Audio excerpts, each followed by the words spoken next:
January 11th, 1944. 27,000 feet above central Germany. The temperature outside the cockpit is minus 45 degrees Celsius. The oxygen mask cuts into the face. The heated suit works, mostly. The altimeter needle sits at the top of its arc and doesn't move. Major James Howard is alone. He wasn't supposed to be.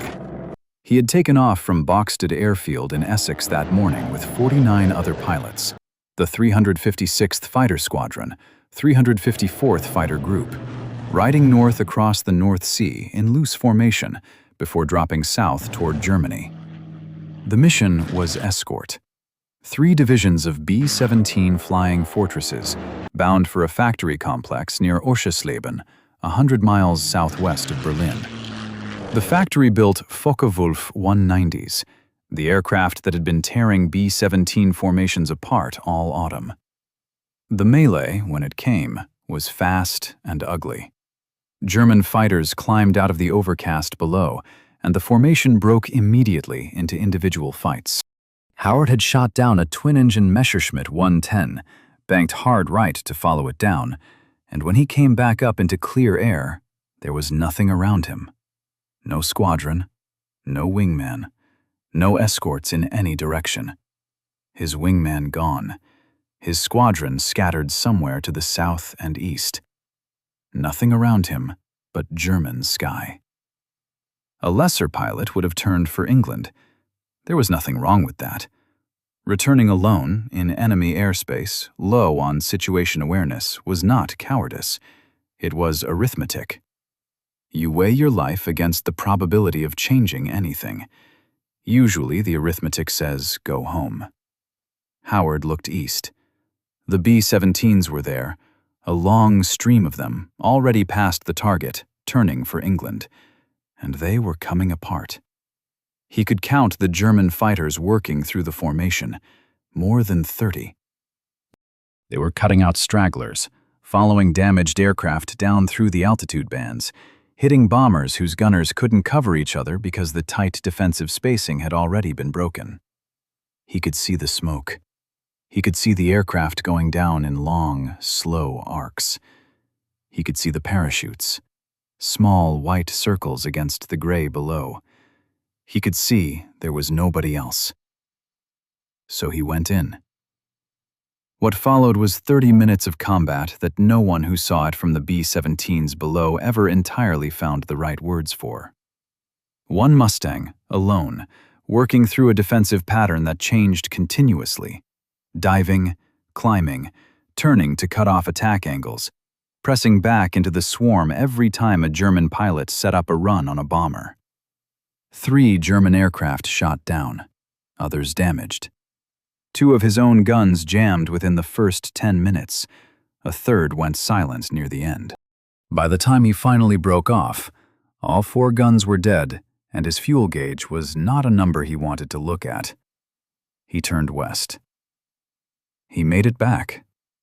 Colonel Harold Bowman, commanding the 401st Bomb Group from his lead B-17, wrote the after-action report that evening. He had been watching Howard's aircraft the entire time, as best he could track a single fighter moving through a sky full of German interceptors. He could not find adequate language in the standard military vocabulary. He wrote that it was a case of one lone American against what seemed to be the entire Luftwaffe. He wrote that the man had been all over the wing, across it, around it, never stopping. For sheer determination and guts, he said in the report, it was the greatest exhibition I've ever seen. Major Allison Brooks, the mission's group air commander, asked the question that everyone in the 401st was asking. Who was that Mustang pilot? The crews had watched him fight for half an hour, and not one of them knew his name.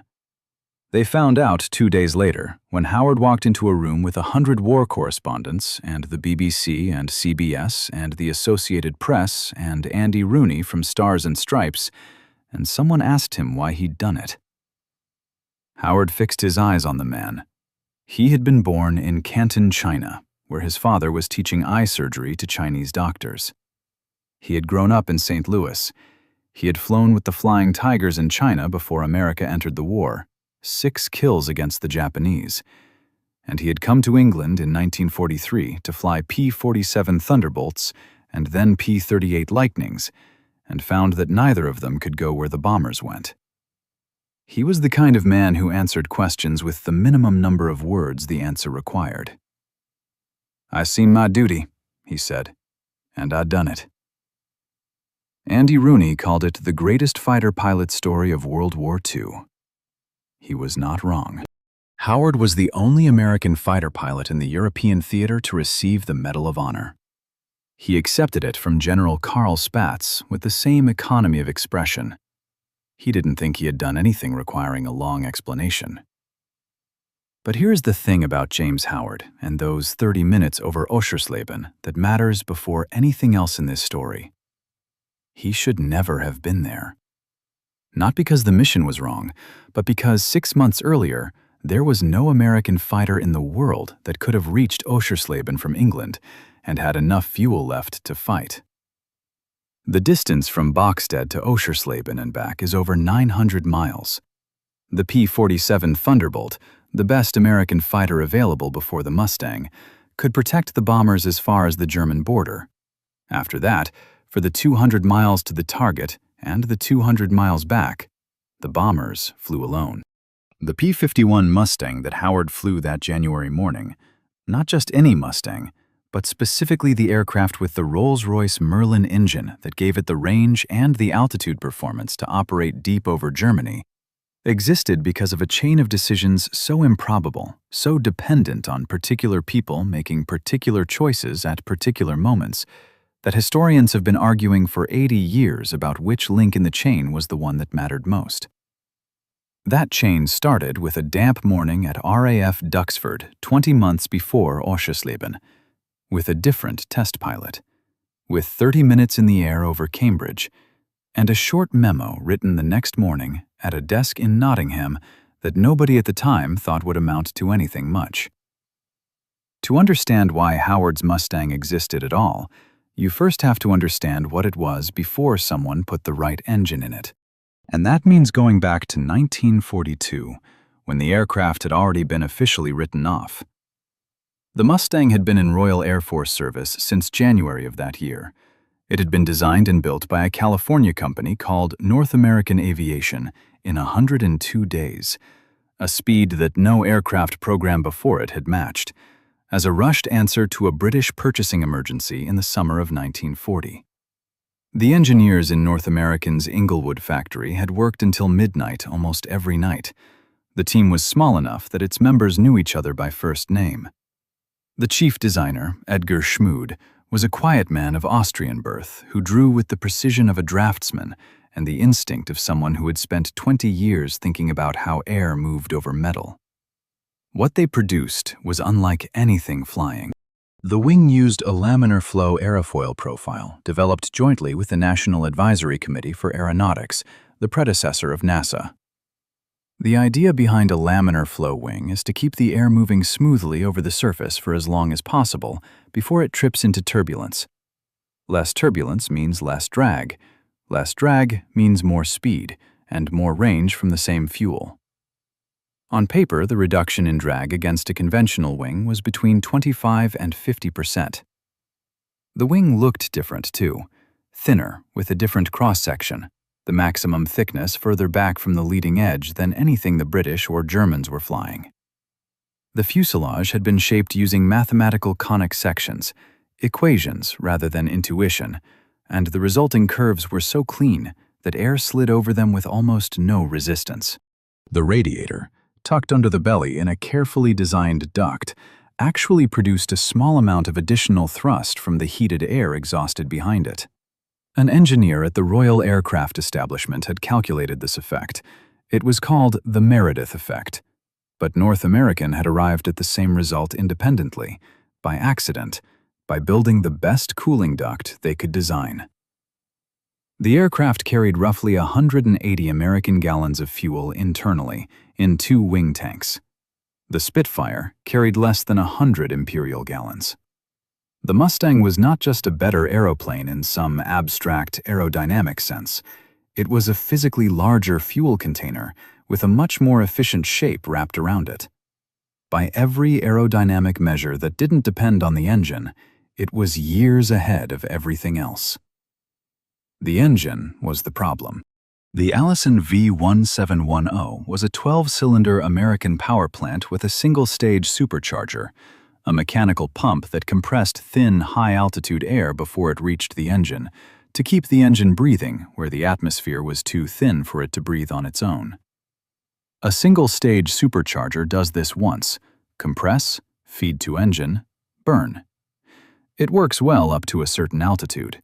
Above that, the compressed air is still not dense enough, and the engine loses power. For the Allison, that ceiling was around 15,000 feet. Below it, the Mustang was extraordinary. At 5,000 feet, it was the fastest single-engine fighter in the world, 35 miles per hour faster than a Spitfire Mark V on comparable power. The drag reduction of that laminar flow wing was real, and it was measurable. The aircraft felt, to pilots who flew it low, like nothing they had ever sat in. Above 15,000 feet, the Allison ran out of breath. At 20,000 feet, the altitude where the air war over occupied Europe was actually being fought, where the German fighter force operated, where the escort fighters needed to be, the Mustang's speed dropped to 357 miles per hour. Slower than the Spitfire. Slower than the Messerschmitt 109. Its climb to 20,000 feet took 11 minutes. The Spitfire Mark V did it in 7.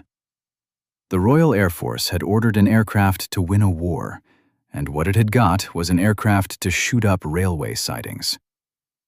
The Mustangs were sent to Army Cooperation Command, a quiet administrative corner of the RAF responsible for low-level reconnaissance and tactical ground attack, where they spent the first year of their operational life along the French coast. The first mission, on May 10, 1942, was flown by a pilot named Dawson, who strafed a goods train near Berck-sur-Mer and came home. The war the aircraft was capable of fighting existed somewhere above 15,000 feet, and nobody in the official chain of command seemed to be paying much attention to the gap between those two facts. Wing Commander Ian Campbell Ord ran the Air Fighting Development Unit at RAF Duxford, the airfield in flat Cambridgeshire farmland where the Royal Air Force tested new aircraft against operational requirements. In April of 1942, his unit received a Mustang Mark I, serial AG422, for high-altitude evaluation. His pilots ran the standard tests. The reports came back saying exactly what every other report had said. Above 18,000 feet, disappointing. Below 15,000 feet, extraordinary. Campbell Ord had been a fighter pilot before he became a commanding officer, and fighter pilots develop a physical vocabulary for aircraft that the instruments don't fully capture. He had watched the Mustang in the air from the ground, and something about the way it moved at low altitude didn't match the language of failure. The aircraft moved like something that had been given the wrong assignment, not broken, misemployed. He picked up the telephone and called the Rolls-Royce flight test establishment at Hucknall, a quiet airfield 7 miles north of Nottingham, and asked for a man named Ronald Harker. Harker was 32 years old. He had been flying for Rolls-Royce since the early 30s, the company's senior service liaison test pilot, the man they sent to RAF squadrons when a new aircraft or a new engine needed an honest outside opinion.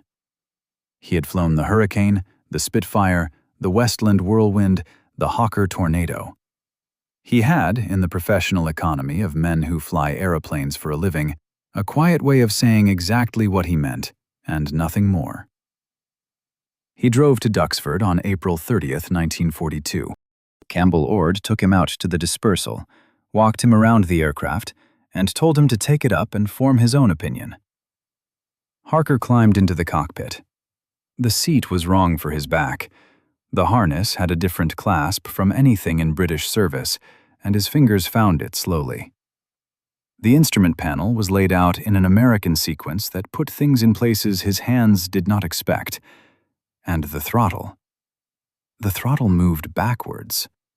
A British pilot pushes the throttle forward to add power. This one required the opposite, and Harker caught himself twice on the taxi out before he trusted his hand to do it correctly. He lined up on the grass runway. He pushed the throttle, in the correct direction, forward. He flew for 30 minutes. What happened in those 30 minutes is the turning point of this entire story, and it did not happen in the air. It happened on the ground afterward.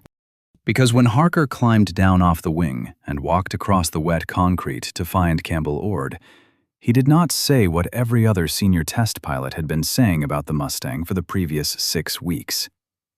He sat with Campbell Ord for a long time, longer than the debrief usually ran. When he finally spoke, he used fewer words than the situation seemed to call for. Then he got in his car and drove back to Hucknall. He went straight to his desk. He did not make tea first. The next morning, May 1st, 1942, he wrote his report. It was not a long document. It contained no rhetoric. Harker was constitutionally incapable of rhetoric. He listed what he had observed. He listed what he thought should be done about it. The Mustang airframe, he wrote, appeared to him to be a formidable machine that, with a more powerful engine, specifically the Rolls-Royce Merlin 61, then being prepared for the new Spitfire Mark 9, could achieve performance that was outstanding. He noted that even with its inadequate Allison engine, the Mustang was already 35 miles per hour faster than the Spitfire Mark 5 at comparable power settings. He asked a single practical question in the language of a man who builds things rather than describes them. What would this airframe do with a Merlin in it? He was a test pilot, writing an internal company memo. He had no formal authority over aircraft procurement, engine allocation, or air ministry policy. He could not order anything. He could recommend.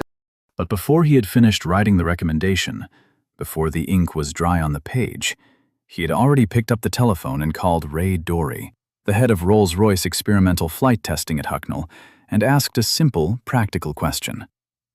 How quickly could a Merlin 61 be fitted into a Mustang airframe? That single telephone call, made before the report was finished, before anyone had approved anything, before there was any official basis for the question at all, that call is the moment the story hinges on. Not the flight, not the report. The call. Dorey took the question upward. Within 48 hours, it had reached Ernest Hives, the head of Rolls-Royce. Hives took it to Air Chief Marshal Sir Wilfrid Freeman, then serving as Vice Chief of the Air Staff. Freeman had championed the de Havilland Mosquito against Air Ministry resistance that had lasted 2 years, and he had the political instinct to recognize, in a Rolls-Royce test pilot's internal memo, something worth gambling on. He threw his weight behind it. By May 13th, less than 2 weeks after Harker had climbed out of a cockpit at Duxford, an Air Ministry meeting had authorized the conversion program. 5 Mustang airframes were to go to Hucknall. Rolls-Royce would fit them with Merlin engines. The project, for security reasons, was given a designation that revealed nothing. They called it Mustang X. The Merlin 61 was not an incremental improvement on what had been in the Mustang before. It was a different philosophy of engine building applied to the same basic problem. Where the Allison had 1 supercharger stage, the Merlin 61 had 2. The air went through the first stage of compression, was cooled by an intercooler to prevent it getting so hot that it caused the fuel mixture to pre-ignite, then went through a second stage of compression before it reached the engine. 2-stage, 2-speed. The gearbox could shift between supercharger ratios in flight, automatically, like a car changing gear, giving the engine different power curves at different altitudes. Stanley Hooker at Rolls-Royce had designed the supercharger system. It was, in the judgment of most historians of aero engineering, one of the most consequential single components of the entire British war effort. What it meant practically was this. At 25,000 feet, where the Allison Mustang was already suffocating, the Merlin 61 was still in its productive power band. It didn't just maintain performance at altitude. It improved it relative to lower altitudes, because the two-speed supercharger could optimize for thin air in ways the single-stage Allison never could. Rolls-Royce's engineers calculated what the combination would produce. A Mustang airframe, with its laminar flow wing and its conic section fuselage and its Meredith effect radiator duct, fitted with a Merlin 61. They ran the numbers twice. Then they ran them again. 441 miles per hour, at 25,600 feet. That was 40 miles per hour faster than the Spitfire Mark IX, the aircraft whose engine it was about to borrow. With vastly greater range, because the Mustang's fuel capacity was nearly double what the Spitfire carried. Nobody in the program quite believed the numbers until Captain Ronald Shepard, Rolls-Royce's chief test pilot, took the first conversion off the grass at Hucknall on October 13, 1942, and came back an hour later with instrument readings that matched what the engineers had calculated on paper. 433 miles per hour at 22,000 feet.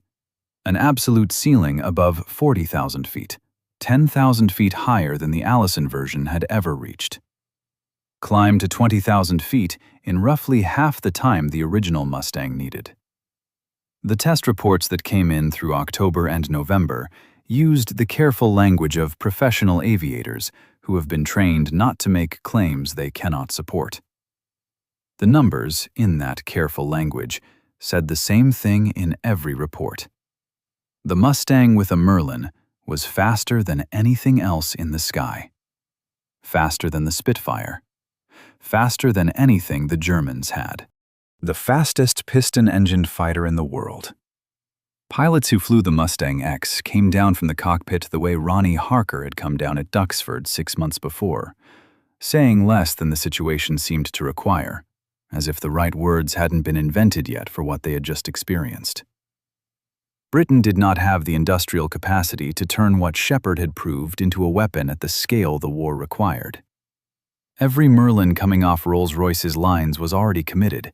Spitfires, Lancasters, Mosquitoes, Halifaxes. The engineers at Hucknall built 25 Mustang X conversions and then stopped because there was no metal left to build more. The aircraft that Harker had identified, that Campbell Ord had championed, that Freeman had pushed through 3 layers of Air Ministry reluctance, was going to have to be produced somewhere else, by someone else, on a scale that British industry in 1942 could not provide. That somewhere else was Detroit. That someone else was the Packard Motor Company. Packard had been licensed to build the Merlin under agreement with Rolls-Royce since September of 1940, originally to supply British bomber orders. The Packard-built Merlin, designated the V1650 by the American military, was already in production. What it needed was an airframe. The connection happened through Lieutenant Colonel Thomas Hitchcock, the American air attaché in London. Hitchcock was an unusual figure even in the unusual world of wartime military diplomacy. He had been the greatest polo player of his generation, holding a 10-goal handicap for 18 consecutive seasons, and he had the social access that came from moving in those circles.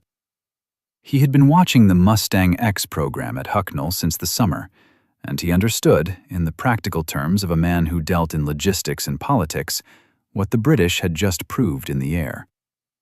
He wrote to Washington. His reports reached General Henry Arnold, who commanded the United States Army Air Forces. Arnold moved quickly. North American Aviation, already building Mustangs for the RAF at its Inglewood plant, was authorized in July of 1942 to begin a parallel conversion, fitting a Packard Merlin into the American P-51 production airframe. The designation went through several changes before settling on P-51B.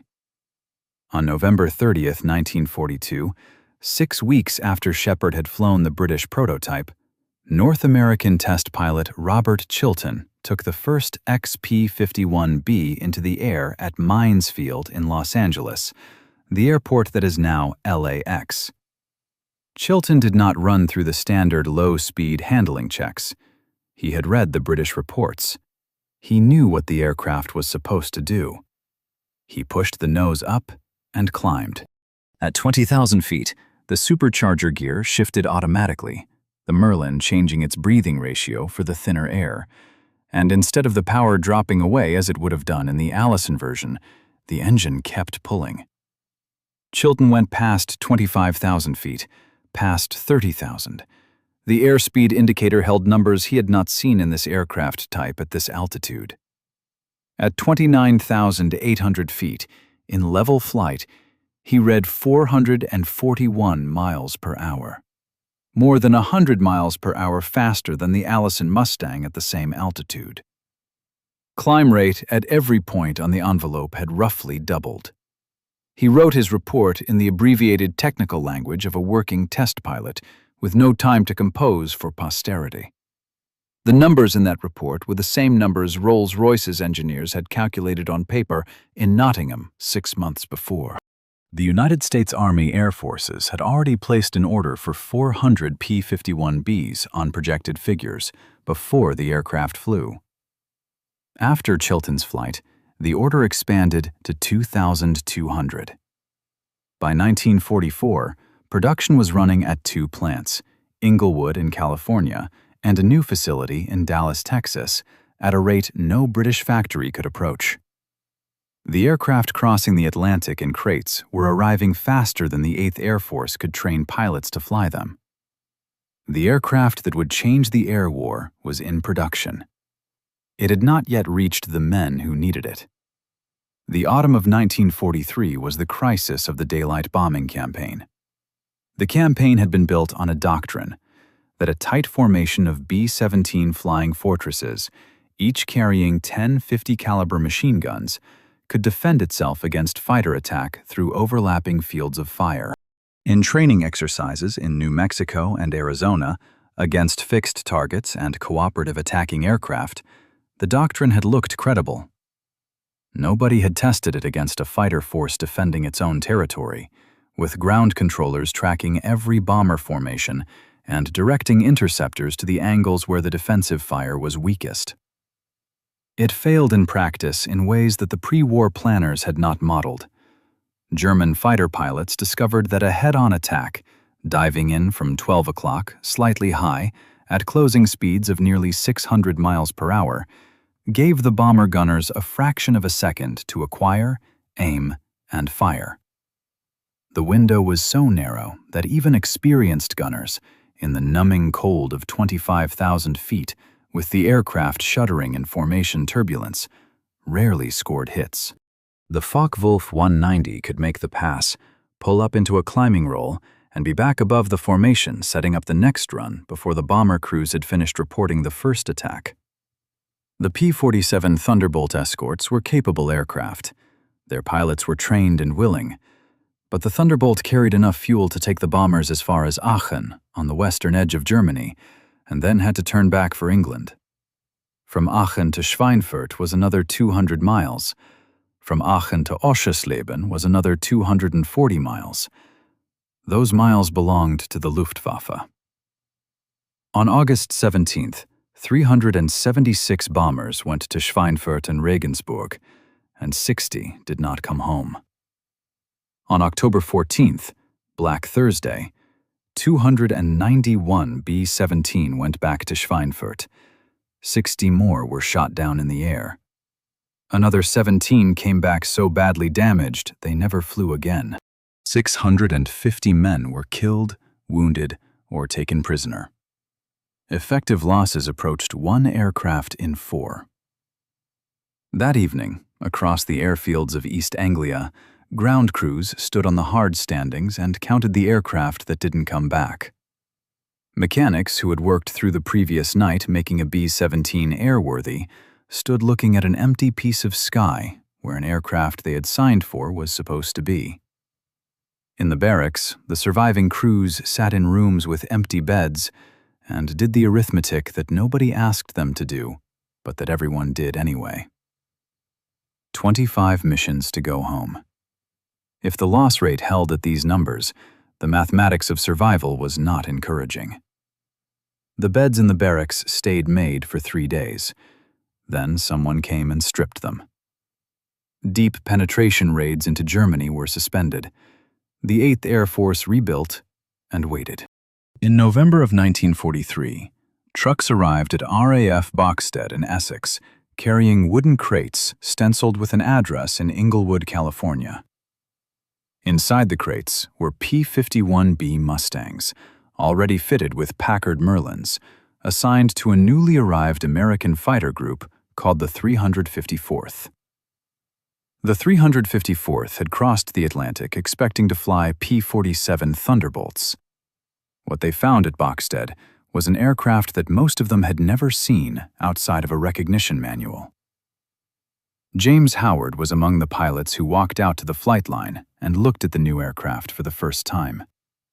He had been flying since before the war, naval aviation, then the Flying Tigers in China, where he had 6 kills against the Japanese before America entered the conflict, then England in P-47s and P-38s.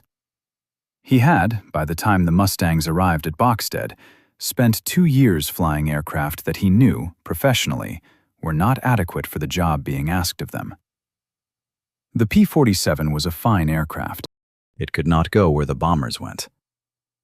He sat in the Mustang's cockpit for the first time and felt what he later described, in his economical way, as immediately different. He said afterward that all the advance rumors of the Mustang's excellence had proved true. He called it a fighter pilot's dream. Those were, for Howard, extravagant words. On December 1, 1943, 23 P-51Bs, led by the veteran RAF pilot Colonel Don Blakesley, flew a sweep over the Pas de Calais, the first combat mission ever flown by a Merlin-powered Mustang. They watched the German flak come up from the French coast below and came home without engaging. Unremarkable by the standards of what was coming, the deep penetration raids would resume 6 weeks later. And that is where the story returns to Howard at 27,000 feet. January 11, 1944.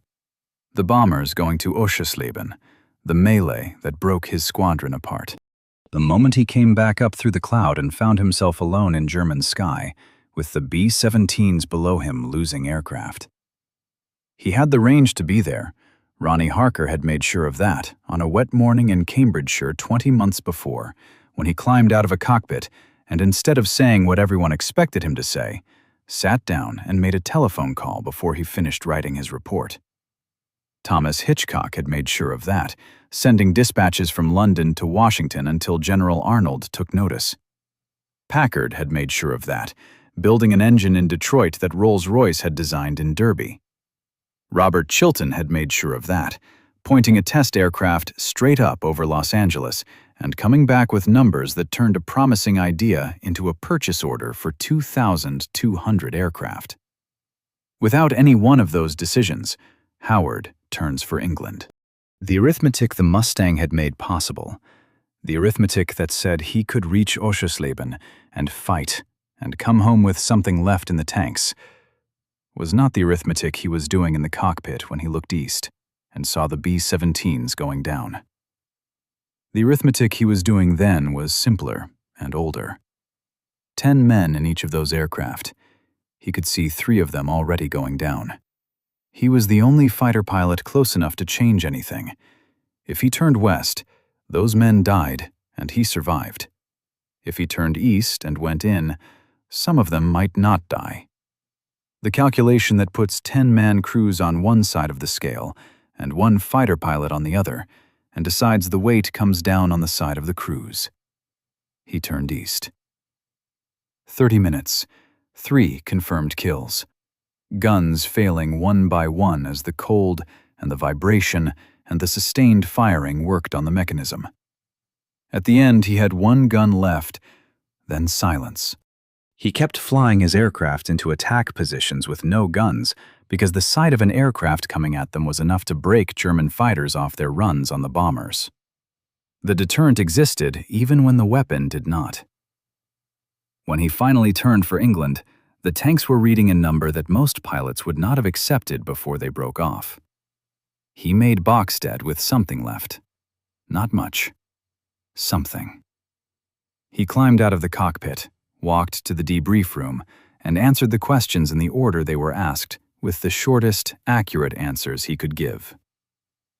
2 days later, 100 war correspondents, Andy Rooney, the BBC, the Associated Press. One question. Why? I seen my duty, and I done it. Howard's mission took place 11 days after General James Doolittle took command of the 8th Air Force. The timing mattered. On one of his first days in the new job, Doolittle walked through the offices at his headquarters and looked at the sign that hung in Major General William Kepner's Fighter Command Operations Room. The sign read, "The duty of the fighter force is to bring the bombers home." Doolittle told Kepner to take the sign down. The new instruction was not written on a sign. It didn't need to be. Doolittle communicated it directly, as an order. The duty of the fighter force, from that point, was to destroy the German Air Force. The Mustangs were no longer to be tied to the bomber boxes, flying fixed escort, forbidden to pursue German fighters that broke away. They were to range ahead of the formation and behind it, and to either flank. They were to follow the Luftwaffe wherever it went, including down to the airfields where German pilots were taking off and landing. The mission had changed from protection to attrition. The instrument of that attrition was the P-51B. And what it was attriting was not German aircraft. Germany was still producing fighters in significant numbers, some months at rates higher than the year before. What it was attriting was German pilots. The irreplaceable, expensively trained, irreproducible human beings who made the aircraft function. Adolf Galland understood this before most of his colleagues did. He had been running the Luftwaffe's fighter arm since 1941, and he had been watching the arithmetic change for months. He had presented evidence to the German Air Ministry in the autumn of 1943 that American fighters were penetrating German airspace, that their range was extending, that the bomber escort problem the Allies had been trying to solve since the beginning of the Daylight campaign was closer to being solved than anyone in Berlin wanted to admit. Hermann Göring had called the reports defeatist fabrications and declared that no single-engine American fighter could possibly reach the German border from England. Galland had seen the wreckage of American fighters near Aachen with his own eyes. He began flying unauthorized missions to see what his staff reports were telling him.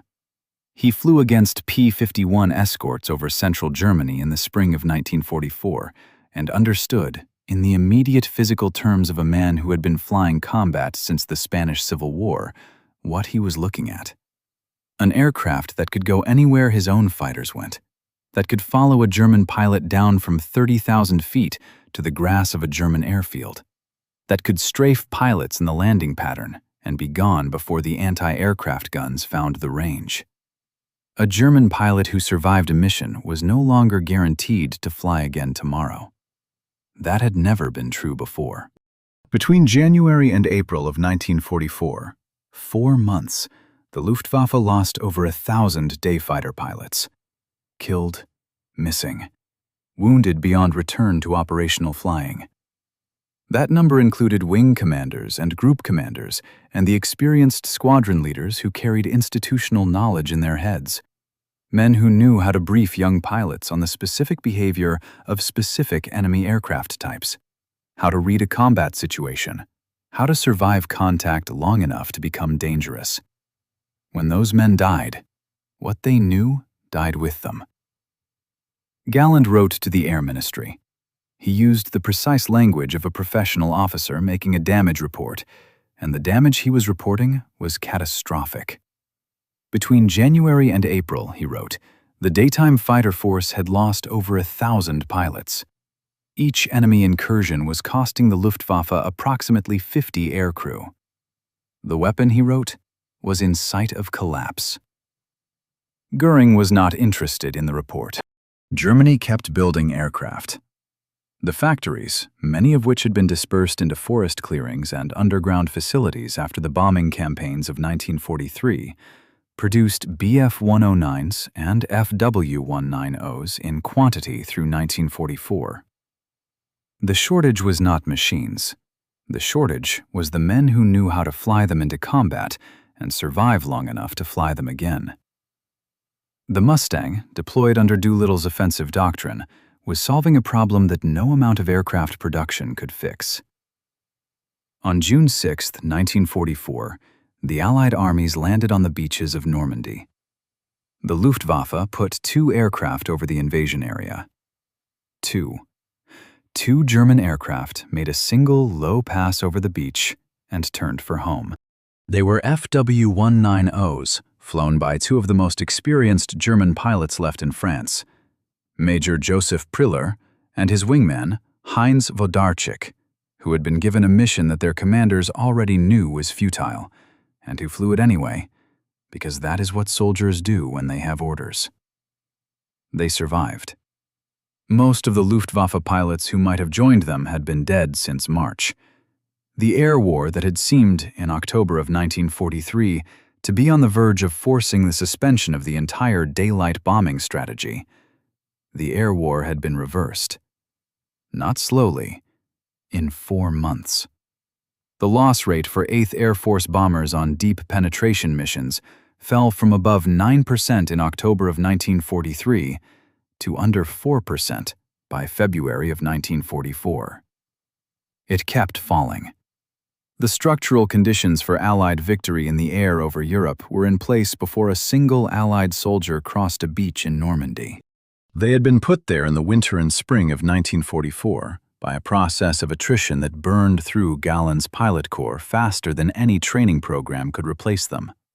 Flown by an aircraft that had been designed in 102 days in California, powered by an engine built in Derby and copied in Detroit, and identified, in the specific combination that made it decisive, by a test pilot who flew it for 30 minutes and made a telephone call before he finished his report. James Howard received the Medal of Honor on June 5, 1944, from General Karl Spaatz. He was promoted to lieutenant colonel the month after Oschersleben. He kept flying combat missions. He finished the war, went into business, ran a regional airport in Missouri for many years, and wrote a memoir he called Roar of the Tiger that was published in 1991. He died on March 18, 1995, at 81 years old. Buried with full military honors at Arlington National Cemetery, next to the other men who had been given impossible arithmetic and worked it out. What he had done over Oschersleben was not inexplicable. It required extraordinary courage, which he clearly had. But it also required something more specific. It required an aircraft that could take him there and give him something left when he arrived. The courage was his. The aircraft was the product of a chain of decisions that ran through other men's offices and drawing boards and telephone calls. Men who, in most cases, never met one another, and who made their contributions in the professional language of their specific expertise. Ronald Harker, the test pilot who saw what the aircraft could become, and made the call before the report was finished. He received an OBE late in his career. He retired to New Zealand, where he fished and flew, and took his last flight in a Mustang in 1997 at the age of 88. He did not, by the recollection of those who knew him, think he had been overlooked. He was not the kind of man who needed his name on the aeroplane. Ian Campbell Ord, the wing commander who called Hucknall because something in what he saw from the ground at Duxford didn't match the official reports. His contribution is a paragraph in the secondary histories. Thomas Hitchcock, the diplomat and polo player who sent the dispatches that brought American industrial capacity into the program. He died on April 18, 1944, 3 months before D-Day, when a P-51B he was testing near Salisbury went into a dive that the aircraft's handling at that fuel load made unrecoverable. He was 44 years old. He had not lived to see what he had spent 2 years pushing into existence. Robert Chilton, the North American test pilot who pointed an P-51B straight up over Los Angeles and came back with numbers that turned a project into a program. Stanley Hooker, the Rolls-Royce engineer who designed the supercharger system that made the Merlin 61 what it was.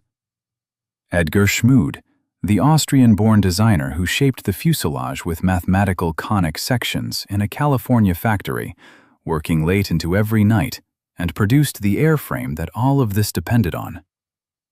None of their names are on the aircraft.